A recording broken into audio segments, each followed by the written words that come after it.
काली देवरानी के सोने के बाल।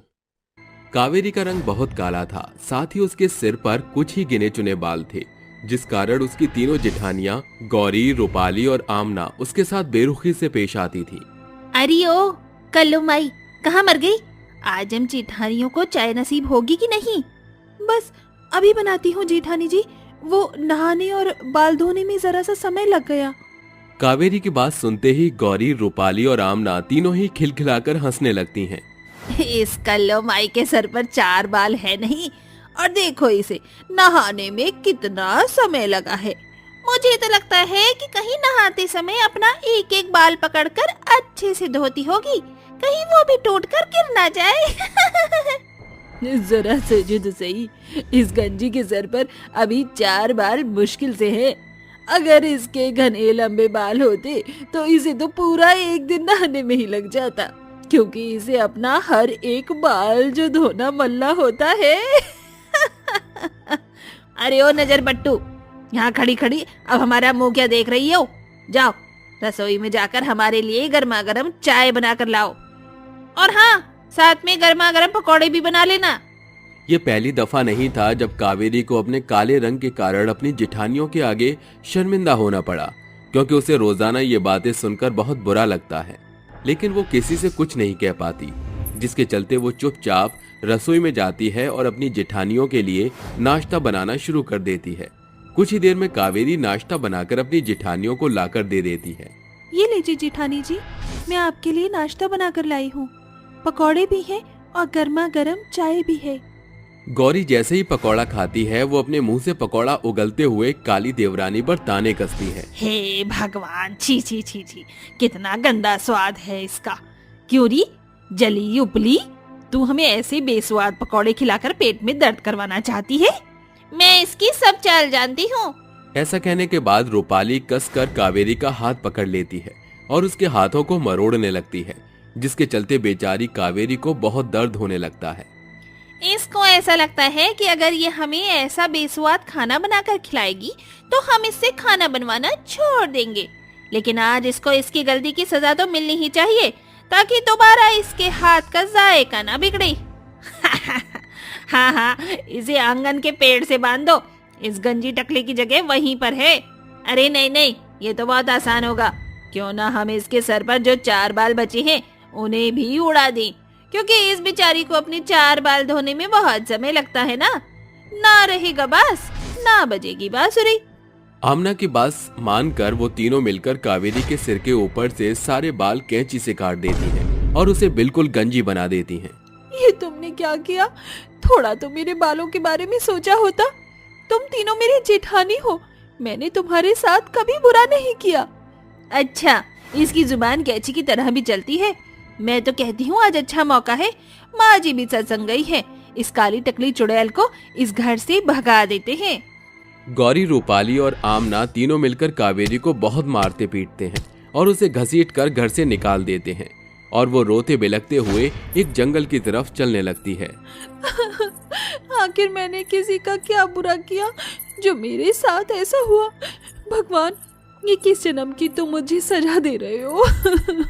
इससे अच्छा तो तुम मुझे पैदा ही ना करते इस दुनिया में।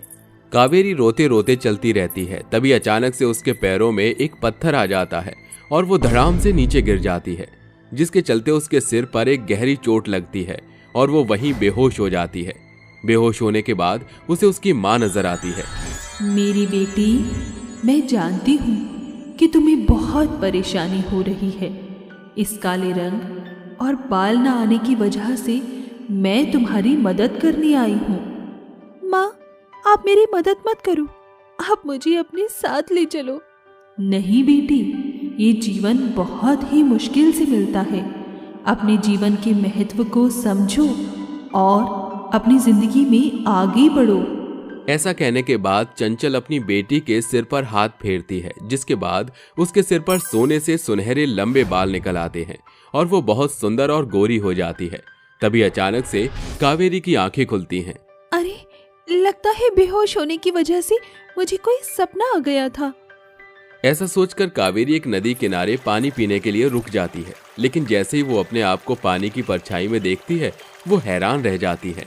हे भगवान, क्या ये सच है? कहीं मैं कोई सपना तो नहीं देख रही हूँ? मेरे सर पर एक भी बाल नहीं था और आज मेरे सर पर इतने सुनहरे सोने के बाल हैं और मेरा काला रंग वो भी गोरा हो गया। मुझे तो यकीन ही नहीं होता। कावेरी ये सब देखकर बहुत खुश होती है, लेकिन तभी उसे भूख लगने लगती है। मैंने सुबह से कुछ भी नहीं खाया है, बहुत जोरों से भूख लगी है। काश मुझे यहाँ कहीं खाना मिल जाता।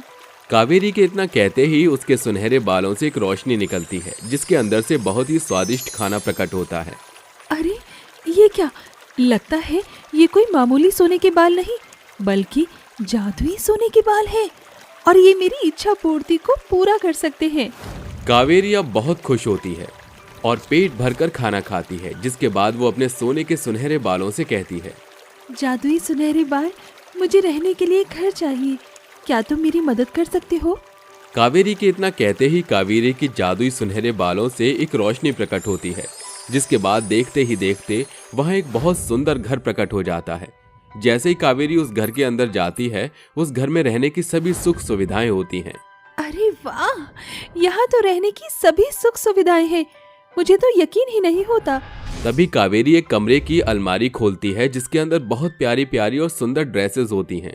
अरे वाह, मुझे तो यकीन ही नहीं होता, इतनी प्यारी प्यारी ड्रेसेस हैं यहाँ। लगता है कोई सपना देख रही हूँ। अपने आप को एक चूटी काट कर देखती हूँ। कावेरी अपने आप को एक चोटी काटती है, जिसके बाद उसे समझ आ जाता है कि ये कोई सपना नहीं बल्कि हकीकत है, जिसके चलते वो एक प्यारी सी ड्रेस पहनकर अपनी जेठानियों के पास पहुंच जाती है। हे भगवान, मुझे तो यकीन ही नहीं होता, क्या ये वही कावेरी है? ये कल्लो माई अचानक से इतनी गोरी और इसके सर पर बाल कैसे आ गए? ये कोई जादू टोना तो नहीं करवा कर आई है अपने ऊपर? मैं तो कहती हूँ इससे दूर ही रहो। नहीं, ये सब तो मुझे वरदान में मिले हैं। मेरी माँ ने मुझे वरदान दिया और सब कुछ ठीक हो गया।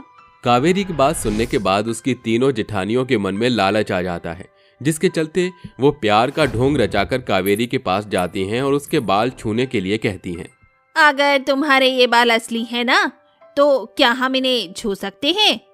हाँ हाँ, क्यों नहीं। आमना, रूपाली और गौरी तीनों कावेरी के बाल छूने के चक्कर में कैंची से उसके बाल काटने वाले होते हैं, लेकिन जैसे ही वो तीनों उसके बालों को स्पर्श करती हैं, उन तीनों के हाथ जलने लगते हैं। तभी एक आवाज आती है, मैं तुम्हारे लालच को बखूबी जान गई थी और मुझे पता था कि तुम तीनों मिलकर ऐसा कुछ जरूर करोगी। हमें अपनी गलती का एहसास है, हमें माफ कर दो, तुम्हारे हाथ जोड़ रहे हैं, इसे ठीक कर दो।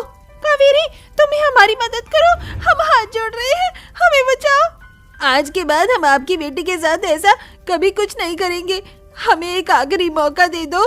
माँ, इन्हें छोड़ दो, ये मेरी जेठानियाँ हैं और इन्हें अपनी गलती का पछतावा भी है। कावेरी के समझाने पर उसकी माँ उनके हाथों में जल रही आग को बुझा देती है, जिसके बाद उन तीनों को अपनी गलती का पछतावा होता है और वो अपनी देवरानी कावेरी के साथ खुशी खुशी रहने लगती हैं।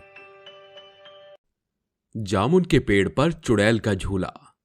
मंडा नामक एक गांव था, जहां गर्मी में सभी लोग जामुन के पेड़ का कई तरह से लुत्फ उठाते हैं। उसकी छांव में बैठते थे और जामुन को तोड़कर बच्चे क्या बड़े क्या सभी खाया करते थे।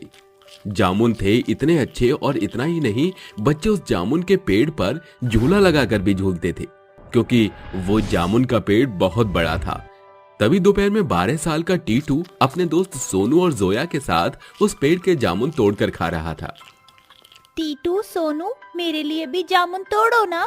तुम्हें पता है मैं पेड़ पर चढ़ नहीं सकती, क्यों तरसा रहे हो? दो, मुझे भी खाना है। ला रहा हूँ पागल, ऐसा कर, मैं डंडे से जामुन की डाली हिलाऊंगा, तू नीचे चुन्नी बिछा ले ताकि जामुन इस पर गिरे। इसकी चुन्नी इसकी जितनी है टीटू, तू जमीन पर ही गिरा ले, हम धोकर खाएंगे जामुन। अरे मेरा मजाक मत उड़ाओ, जामुन दो, बहुत खाने का मन है। तभी वो बच्चे जामुन तोड़कर एक साथ बैठकर जामुन खाते हैं और कहते हैं, चलो बहुत जामुन खा लिया, अब झूले पर झूलते हैं। हाँ हाँ चलो, मैं भी झूलूंगी। नहीं, पहले मैं। तभी वो स्टोन पेपर सीजर करते हैं, जिसमें जोया जीतकर सबसे पहले झूले पर झूलती है, तो दोनों लड़के भी चिढ़ते हैं। फिर वो बारी बारी से झूलते हैं। तभी एक बिखरे से बालों वाली औरत जूही झूले को देखकर कहती है, अरे वाह, कितना बड़ा जामुन का पेड़ है और यहाँ तो झूला भी है। मैं तो झूला झूलूंगी, मैं तो झूला झूलूंगी। ए उतरो, मुझे भी झूला झूलना है। हटो हटो। हम क्यों हटे? हमारा झूला है, यहाँ हम पहले आए हैं, हम नहीं जाएंगे। अरे हटो हटो, मुझे भी जामुन खाना है, मेरा पेड़ है ये और अब मैं ही झूलूंगी यहाँ पर। हट जाओ यहाँ से वरना धक्का मार दूंगी तीनों को। ऐसे कैसे मार दोगी? जबरदस्ती है, शर्म नहीं आती? इतनी बड़ी होकर बच्चों से झूला छीनती हो। देखो तो जामुन खाने हैं खा लो, लेकिन हम झूला नहीं देंगे। कैसे नहीं दोगे? मैं तो झूला भी झूलूंगी, जामुन भी खाऊंगी और तुम्हें यहाँ से भगाऊंगी भी। देखती हूँ मुझे कौन रोकता है। हम रोकेंगे, ईंट पत्थर मारेंगे जब पता चलेगा और अपने पापा को भी बुलाएंगे। टीटू के पापा मुखिया है इस गांव के, छोड़ेंगे नहीं तुम्हें। अच्छा तो ये बात है, अभी बताती हूँ। वो साइको औरत बच्चों से झूला छीनने लगती है, लेकिन बच्चे भी झूला नहीं छोड़ते और टीटू झूले से गिर जाता है। तभी जोया पत्थर उठाकर उसके मारती है, फिर वो दोनों को धक्का मारती है, जिससे जोया और टीटू को सिर पर चोट आती है। माँ पापा, इसने मारा, मैं तुम्हें छोड़ूंगी नहीं। अरे तुम दोनों के तो सिर से खून बह रहा है, चलो चलो घर चलते हैं, इसकी शामत बाद में बनाएंगे। तभी सोनू उसकी आंखों में मिट्टी फेंक कर कहता है, अब खा ले पागल औरत जामुन। ये क्या किया? तुम बच्चों को तो मैं छोड़ूंगी नहीं, मेरी आंखों में मिट्टी डाली है ना। अपनी आंखें धोकर वो उसी जामुन के पेड़ पर झूला झूलने लगती है। वहीं दूसरी ओर जब बच्चे ऐसी हालत में अपने घर लौटते हैं तो उनकी शक्ल देखकर उनके माता पिता बेहद गुस्से में आ जाते हैं और टीटू के पिता राघव कहता है, बेटा ये तेरी हालत किसने की है? जरा मुझे बता और वहां लेकर चल। उन दोनों बच्चों को भी मारा है ना? छोड़ूंगा नहीं। हिम्मत कैसे हुई उसकी मुखिया के बच्चे को मारने की? पापा वो औरत बहुत पागल है, हम मना कर रहे थे तब भी नहीं मानी वो। अंकल उसको सबक सिखाना, उसने हम तीनों को परेशान किया है, पत्थर भी मारा और झूले से भी उतार के धक्का मारा। चिंता मत करो बच्चों, उसे तो मैं बताऊंगा। केशव, हरिया, जाओ उस औरत को ढूंढो। तभी दो बच्चे और उनके माता पिता घबरा कर कहते हैं, अंकल अंकल, हमारे गांव में एक पागल सी औरत आ गई है, उसने मुझे जामुन के पेड़ से जामुन नहीं खाने दिए और झूले से उतार कर मारा। वो पागल औरत ने देखिए मेरी बेटी के साथ क्या किया है और जब मैंने उसे समझाया तो उसने मेरे गालों पर नाखून मार दिया। वो औरत बहुत खतरनाक है, मुझे तो पागल लगती है, कहीं वो बच्चों को कुछ कर ना दे, उसका इलाज कीजिए। अरे सब गांव वालों को इकट्ठा कर लो, वो पागल औरत जरूर अभी भी जामुन के पेड़ पर ही होगी। उसे जामुन जो पसंद है, आज उसका हिसाब किताब कर ही देते हैं। मुखिया की बात सुनकर पूरा गांव इकट्ठा होकर उसी जामुन के पेड़ के पास पहुंच जाता है, जहां वो उसी पेड़ पर झूला झूल रही थी। तभी मुखिया कहता है, ए पागल औरत, कौन है तू और तुझे शर्म नहीं आती बच्चों के झूले पर झूलकर? पापा यही है वो पागल आंटी। क्या है तुम लोगों को? इस झूले से उतर और इस गांव से चली जा। तभी जूही जामुन खाकर गुठली मुखिया के मुंह पर थूकती है और सिर खुजाकर कहती है, नहीं नहीं, मैं इस जामुन के पेड़ को छोड़कर कहीं नहीं जाऊंगी, ये मेरा घर है, मैं झूला झूलती हूँ और जामुन भी खाऊंगी। भाग जाओ तुम वरना तुम्हें भी पत्थर मारूंगी। अरे कितनी बेकार औरत है ये, इस पागल को गांव से निकाल दो और ना माने तो इसी पेड़ पर फांसी पर टांग दो। हमारे बच्चों को बहुत परेशान किया है इसने। तभी दो आदमी उसे झूले से उतारने की कोशिश करते हैं, लेकिन वो उन्हें धक्का मारती है। तभी 3-4 आदमी आकर उसके हाथ को बांध देते हैं और सिर पर काला कपड़ा डाल देते हैं, जिसके बाद उसे फांसी पर लटका देते हैं। तड़प तड़प कर वो मर जाती है और गांव के लोग अपने घर वापस लौटकर फिर से एक नॉर्मल जिंदगी जीते हैं, जहां उनके बच्चे झूला झूलते हैं, सभी लोग जामुन खाते हैं। लेकिन तभी जूही चुड़ैल बनकर वापस लौटती है और जामुन के पेड़ पर आने वाले बच्चों को एक एक करके कैद कर लेती है और लोगों को मार देती है और कहती है, मुझे मार दिया ना इन्होंने, तड़पा तड़पा के जामुन नहीं खाने दिया ना, इस झूले पर झूलने दिया, लेकिन अब मैं झूला झूलूंगी और जो भी आएगा उसे मार डालूंगी। तभी वो फिर से झूला झूलने लगती है। अगले दिन झूले पर खाली झूले को झूलते हुए देख कुछ बच्चे डर जाते हैं और अपनी माँ के पल्लू से चिपक जाते हैं। फिर सविता और बिरजू वहां आकर कहते हैं, अरे बिरजू जी, जरा जामुन तोड़ दीजिए, आज तो मेरा भी मन है जामुन खाने का, और जोया को तो बहुत पसंद है, जरा उसके लिए भी जामुन तोड़ दीजिए। अरे हाँ हाँ बिल्कुल, आज तो बहुत ज्यादा जामुन तोड़ूंगा, मुझे इसका जूस भी बनाना है। वो दोनों जैसे ही जामुन तोड़ने लगते हैं तो चुड़ैल उनके सामने अचानक से आकर उनका गला पकड़कर कहती है, कितने बेहया और बुज़दिल हो, जो एक औरत को तुमने फांसी पर लटका दिया, तड़पने के लिए छोड़ दिया सिर्फ जामुन के लिए। तुम्हें क्या लगता है अब मैं तुम्हें जामुन खाने दूंगी? नहीं, मरोगी तुम सब। चुड़ैल, छोड़ मेरा गला। अरे लगता है ये वापस लौट आई है। चुड़ैल उन दोनों को जमीन पर लेटाकर गर्दन पकड़कर मार डालती है। मरते वक्त बिरजू मिट्टी में उंगली से लिख देता है, वो लौट आई है। कुछ देर बाद उन दोनों की मौत का मुखिया और बाकी लोगों को पता चलता है और बिरजू का लिखा हुआ देखकर वो कहते हैं, अरे भला इन्हें किसने मार दिया? और ये क्यों लिखा है कि वो लौट आई है? आखिर कौन है ये? हमें पता लगाना होगा।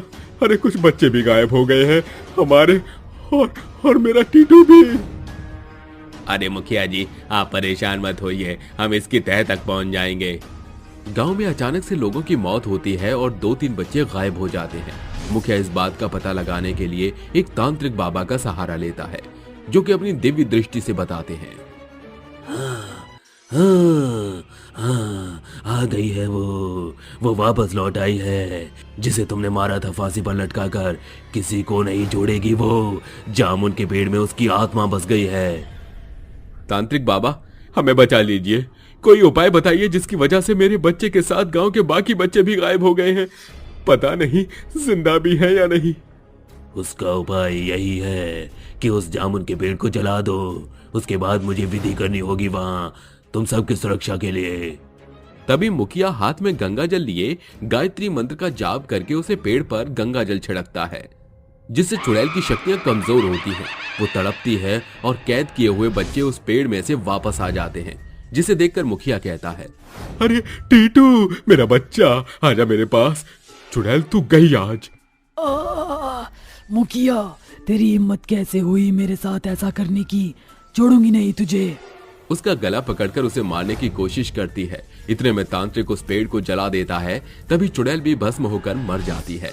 इसके बाद तांत्रिक वहां उन सब की सुरक्षा के लिए उसी जगह पर पूजा करता है। फिर सब खुशी खुशी रहने लगते हैं और गांव वाले सुरक्षित हो जाते हैं।